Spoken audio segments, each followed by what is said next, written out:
नवी मुंबई महानगरपालिका निवडणुकीच्या तारखा जाहीर झालेल्या आहे. प्रचाराला देखील सुरुवात झालेली आहे. मात्र उमेदवारापैकी सगळ्यात श्रीमंत उमेदवार म्हणून संतोष शेट्टी यांना मानलं जात आहे, कारण की त्यांनी निवडणूक आयोगाला आपली जी चक्क प्रॉपर्टी आहे ती 100 कोटी अशी दाखवलेली आहे. आपल्यासोबत बोलण्यासाठी थेट काँग्रेसचे उमेदवार संतोष शेट्टीजी आहे. शेट्टीजी, खरं तर तुमचं टीव्ही 9 मराठीमध्ये स्वागत आहे. नमस्कार. खरं तर आपण 100 कोटीची प्रॉपर्टी दाखवलेली आहे. नवी मुंबईमध्ये सगळ्यात श्रीमंत उमेदवार म्हणून आपल्याकडे पाहिलं जातं. मला 100 कोटीचे श्रीमंत म्हणून बोलायला आनंद होतात की महाराष्ट्राच्या पुण्यभूमीमध्ये आम्ही गेले 45 वर्षापासून बिझनेस करत आलेले, सामाजिक काम करत आलेले, धार्मिक काम करत आलेले, सांस्कृतिक काम करत आलेले, सार्वजनिक काम करत आलेले, शैक्षणिक काम करत आलेले. आम्ही ज्या 20-25 वर्ष अगोदर घेतलेले जे प्रॉपर्टी आहे, आज देवाच्या कृपेने देशाची प्रगती झालेली आहे. ते 12 करोडचे घेतलेलं प्रॉपर्टी आज त्याच्या 90 करोड झालेले आहेत. 10 लाखांनी घेतलेल्या बसची किंमत आज 25 लाख झालेले आहेत. आणि जे आमची बंगला असेल, 4 करोड घेतलेल्या बंगल्याची किंमत 8 करोड झाली असेल. ते 100 करोड आम्ही मेहनतनी घेतलेला आहे आणि कुठले आमच्याकडे करप्शन नाहीये. खरं तर एकंदरीत आपला बिझनेस वगैरे काय आहे? माझ्या हॉटेल 3 स्टार आहे आणि माझ्याकडे ट्रान्सपोर्ट 101 बसेस आहे आणि जितका स्कूल आहे मोस्टली स्कूलमध्ये हाऊसकीपिंग आहे आणि कंपनीमध्ये सुद्धा 400-500 लोक आमची हाऊसकीपिंग मध्ये मेंटेनन्स मध्ये काम करतात. आम्ही मेहनत करतो. खरं तर 4 वेळा आपण नगरसेवक म्हणून जिंकून आलेला आहात. यावेळी अवघड वाटतंय का? नाही, अवघड असं नाही आहे. आम्ही सर्व लोकांचे काम मध्ये पहिल्यापासून जोडलेलो आहोत. आता काय झालं, पैशाचे बाजार झालेले आहेत. 2 पार्टी असं भक्कम आहे, ते पैशामुळे इलेक्शन लढतात, लोकांना पैशामध्ये दिशाभूल करतात.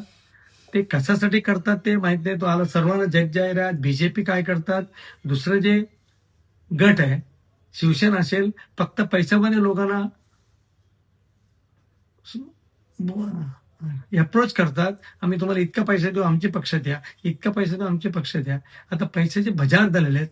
इलेक्शनचे जो कल्चर आहे, पूर्वी आम्ही इलेक्शन लढत होतो 1 लाख मध्ये इलेक्शन व्हायचे. ते दुसऱ्या वेळी इलेक्शन 5 लाख मध्ये इलेक्शन व्हायचं. दुसरं इलेक्शन 25 लाख गेलं. आता इलेक्शन करोडोच्या वर गेलं. ते इलेक्शन म्हणजे लोकांची अपेक्षा वाढलेले आहेत. ते विधानसभा इलेक्शन, लोकसभा इलेक्शनला हे फानीसाठी काही लोक पैसा फेकून मतं घेतलेले आहेत. त्याच्यामुळे आता लोकांची अपेक्षा वाढलेल्या आहेत. कॉर्पोरेशन म्हणजे पैसा कमवण्याचे हट्ट समजतात लोक. हे चुकीचं आहे. हे कुठेतरी थांबलं पाहिजेत. लोक समजलं पाहिजेत की आज पैसा तुम्ही मतदानला घेतला, उद्या त्याच्याकडून काम कुठले तुम्ही तोंडातून काम करून घेणार, हे पण आहे. तर लोकांनी निवडून देताना सामाजिक, सार्वजनिक, शैक्षणिक, धार्मिक आणि संसारिक कल्चरल काम करू शकतो, ते योग्य आहे. आणि नवी मुंबईचे विकास करू शकतो. ते नवी मुंबईची आडी अडचण आहे ते दूर करू शकतो. आज नवी मुंबईला हॉस्पिटलची मोठी अडचण आहे. आपल्याला माहितीप्रमाणे वाशी बघा, नेरुलच्या बघा. आमचे कार्यकालात आम्ही 20 वर्षामध्ये मीनाताई हॉस्पिटल आमच्या कार्यकालात झाला, अहिल्याबाई होळकर आमच्या कार्यकालात झाला. मोठं मोठं शनी मंदिर, एक भव्य मंदिराचं आपण निर्माण केलं. आज सिद्धिविनायक नंतर जास्तीत जास्त लोक येत असेल, शनिवारी 700-8,000 लोक येत असेल, शनी मंदिर देतात.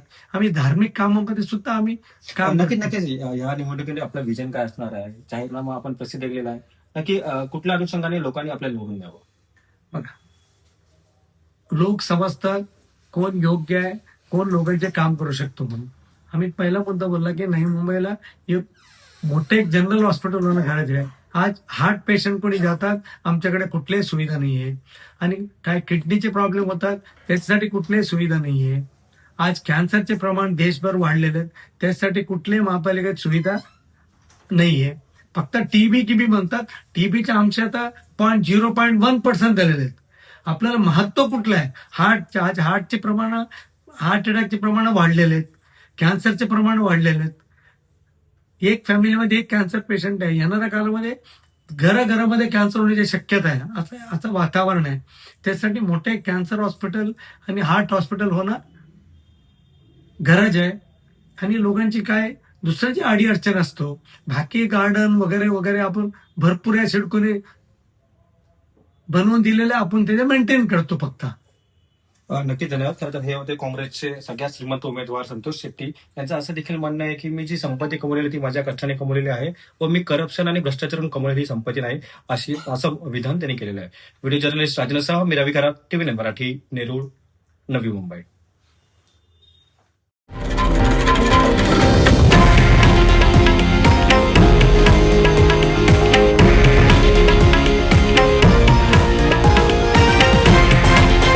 हे आहे देशातील नंबर 1 न्यूज नेटवर्क आणि आपण पाहत आहात TV9 मराठी, एकमेव.